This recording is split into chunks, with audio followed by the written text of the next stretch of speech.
The right way to use your blood pressure monitor. It's easy to check your own blood pressure at home. Follow these simple instructions to take your blood pressure accurately. Positioning the arm cuff. First, plug the tube of the cuff securely into the machine. Ideally, place the cuff over your bare arm.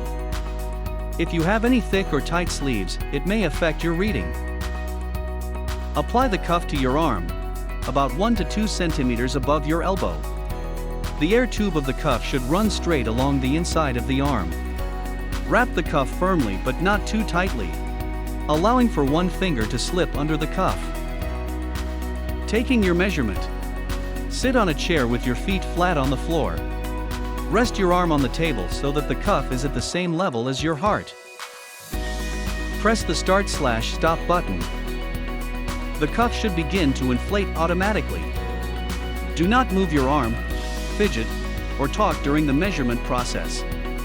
Breathe as you normally would. Don't hold your breath. When the measurement is complete, the arm cuff will deflate completely. Your blood pressure and pulse rate will show up on the display. Take a second reading 1 to 2 minutes apart, and take the average reading. Blood pressure readings include 2 numbers. The first number is the systolic pressure. This is the force of blood on the artery walls as your heart pumps. The second number is the diastolic pressure. This is the force of blood on the artery walls between heartbeats. Always remember that home blood pressure monitoring is not a substitute for visits to your doctor.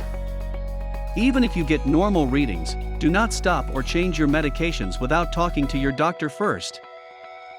Now you know how to check your blood pressure. Watch the next video, where you learn when to take your blood pressure for the most accurate results. You can watch the rest of the videos in our playlist here. Visit Medical Channel Asia for more Asian health information and news at your fingertips.